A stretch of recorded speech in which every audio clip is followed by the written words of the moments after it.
Welcome back, 365 Sports. Top 5 most interesting teams in the NFL draft. This one's been gathering dust for 2 days now before we got to do it because it was supposed to be for Wednesday. So we're going to roll up here today. Number 5, the Denver Broncos. They were... I thought we might get to talk about this in Off the Radar yesterday if we had a show because of their whole Russell Wilson thing, but it is such a strange deal for Sean Payton to go in pretty much already knowing he didn't want Russell Wilson and have to ride that out for a year, and then them taking this huge bath on the salary cap on it, and they have the 12th pick in the draft. They need a quarterback. I would assume that they're going to try and get one. But to me, they're very interesting in how do you do that and how do you build around this guy with, they've got, a normal amount of draft picks, but with, this huge chunk off your salary cap for the next couple years. The team clearly in transition, Sean Payton trying to prove something. This is an important year for him in the Broncos. What is this again? Most interesting teams in the draft. Okay. Like they've got maybe more interesting storylines than everybody else. Okay, yeah, I mean, certainly Sean Payton's got some questions to answer, and the whole Russell Wilson situation just crumbling the way that it did was fascinating. Don't think a lot of people are crying for Russell Wilson either. He's really just not made many fans, has he? I remember a time not long ago, he was, and I guess it was long ago, where he just seemed like a nice dude that a lot of people liked, and just in the years since, I just don't hear a lot of good things about him. It's unfortunate, but they definitely have a lot of questions. I know our man Deontay is a big Broncos fan, so last year was a roller coaster for him. But yeah, what do they do at quarterback, and how do they start to shift this thing under Payton's in his vision? I guess. What does that look like? Number 4, the Raiders. Picking at 13 right now, but they desperately need a quarterback, and I don't think that they're going to roll out with Aiden O'Connell. No offense to former Purdue star and Jack. Jack loves Aiden O'Connell. He talks about him all the time. I kid. But they're at 13, so theoretically somebody could follow them, but you would think that before 13, those top 4 quarterbacks are going to be off the board. So they're going to have to move and do something, and the thing I think is interesting about the Raiders is, for the last few months, they actually look like they're doing things the right way, and they've maybe stumbled across a leadership group that works there, and that would be the first time in a long time, and we'll see how long before Mark Davis gets frantic and blows it up. But if they can actually get their quarterback in the draft, that is their quarterback of the future and can legitimately be there for a few years to replace Derek Carr, that would be huge. But they were just good enough to where now that's a bit of a question going into this draft. Yeah, I mean, wasn't Aiden O'Connell kind of showing a little something that maybe... A little bit, but I still think that they would, Yeah, you probably go for a big first-round type talent, but yeah, I don't know who that would be at that point or who's available.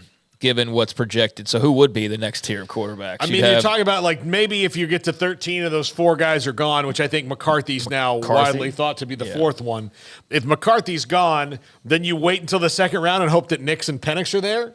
And yeah, that's true. Yeah, that could I could see one of those guys being attractive and Raider worthy. Aiden O'Connell, he flashed some things, but I definitely wouldn't be surprised to see them move in the direction of a franchise quarterback.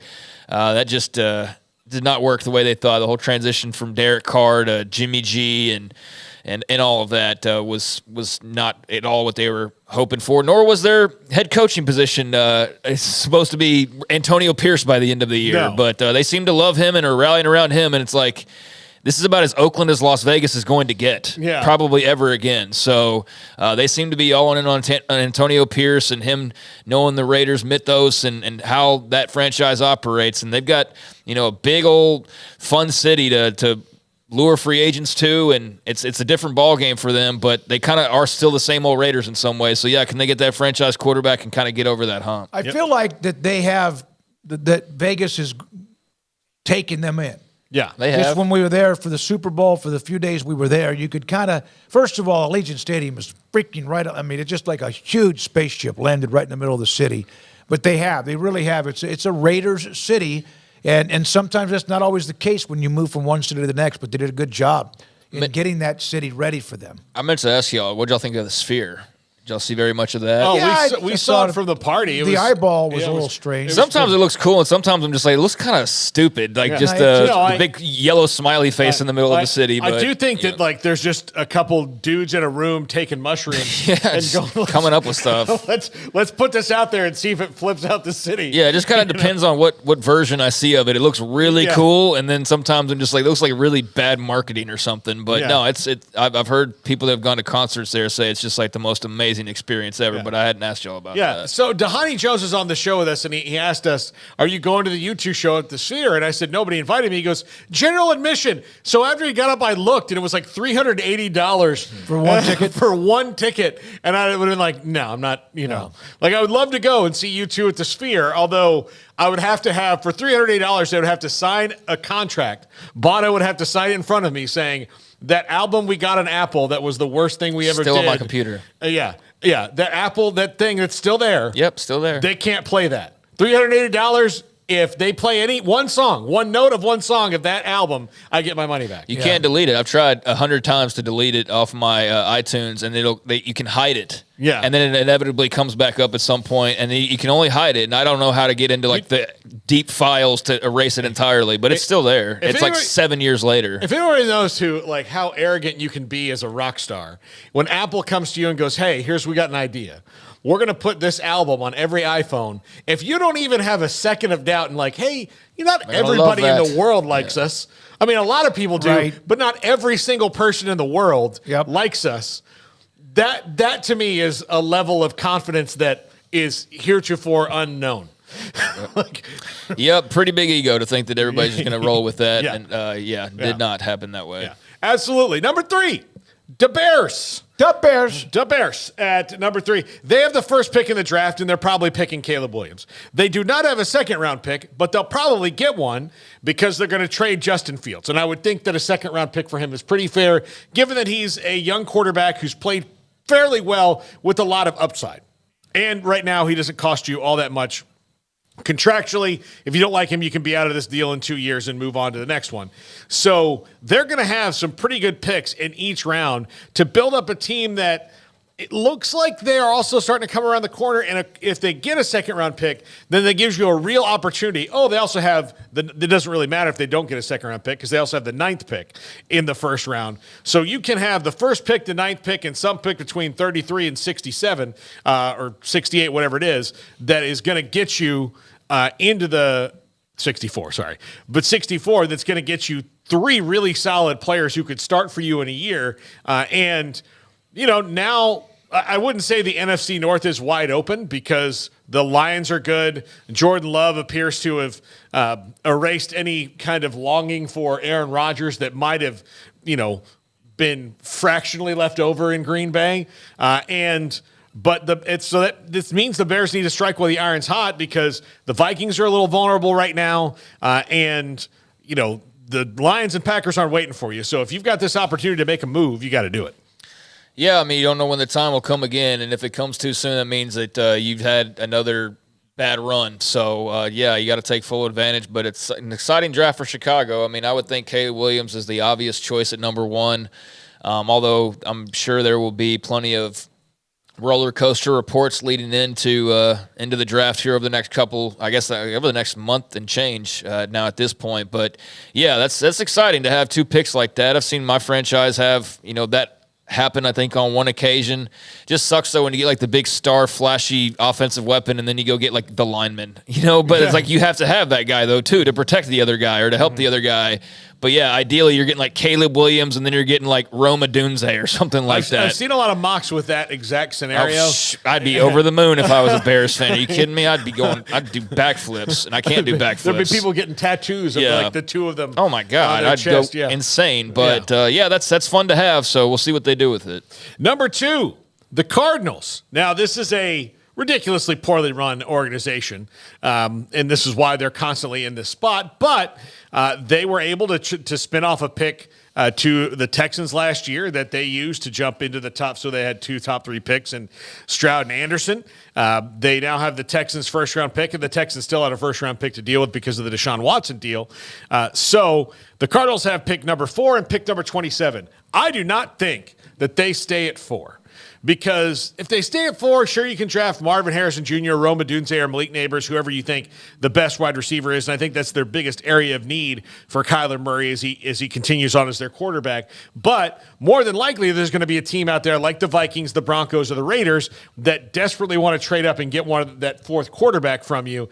And I do think that they will trade that pick and load up on the way down the draft, especially since they have that other one coming at 27. And this is a team that's not exactly two first-round draft picks away from, hoisting a Lombardi trophy, especially being in a division with the 49ers and a good Rams team. So they have an opportunity to really get a ton of picks here and build out at every position and take a deep draft at wide receiver, which is very deep, and get one or two guys to help their wide receiver core and move on. I'm curious to see what they do with it, because this is not a group that is classically making great decisions when it comes to picking their players.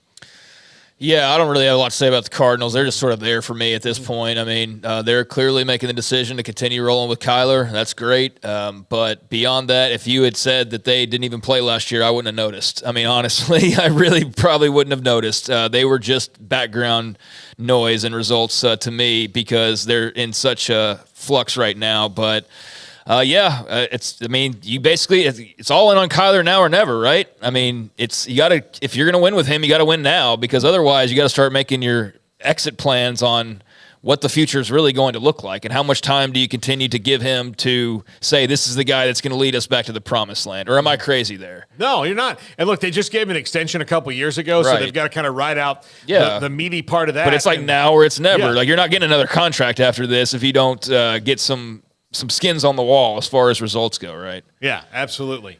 Number 1, the Chargers. They sit at 5. They have an eccentric, I'll call Jim Harbaugh a genius. I think he's a pretty damn good coach. Kind of an eccentric genius, mad scientist guy at the head coach that knows how to build winners. He did it in San Francisco.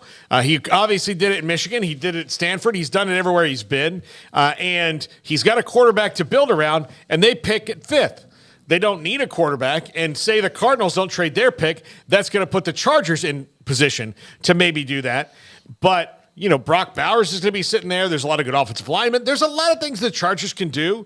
I would not be surprised to see this team, of the teams in the top 10, be the one that's really good, really fast, because they'll stop wasting Justin Herbert's potential. Now, they have a lot of things they have to do with veterans and make decisions that way, but a couple of tweaks here and there, and I really feel like, especially as locked in as Jim Harbaugh gets to things, that they could be really good, really fast, in spite of, playing in the same division with the Chiefs. They could maybe start to make some headway there. Did you hear and I don't mean to interrupt, the Chiefs are now the most hated NFL franchise? Yeah, because they win. And not the Cowboys. People hate winners. People hate winners. We love the rise, and then when they win too much, we start to hate the success.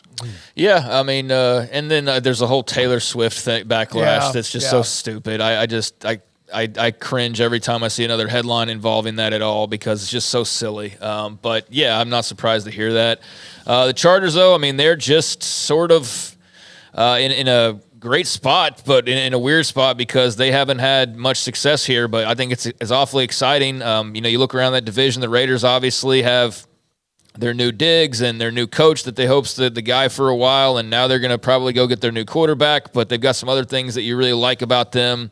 The Chiefs are the Chiefs, obviously, and the Broncos now moving on from Russell Wilson. No, they're going to go get a quarterback and see how Sean Payton starts to build this thing up. So the division itself is pretty clear who the top dog is, and then the other three are just all kind of in a similar spot. The Chargers, unlike the other two, have their quarterback, but now do they have their head coach? I think so. I don't know how you could have done much better than Jim Harbaugh, and so I'm excited to see. I know people are torn on or polarized by him, or torn on whether you like him or you don't like him or not, but I do, regardless, think he's a great football coach, and I'm excited to see kind of how he goes about building this thing. So yeah, I'm fascinated by what he starts to do with the Chargers and that roster and the draft and everything else that comes with that. Yeah, the people in Michigan will take bullets for him now. Winner natty, baby.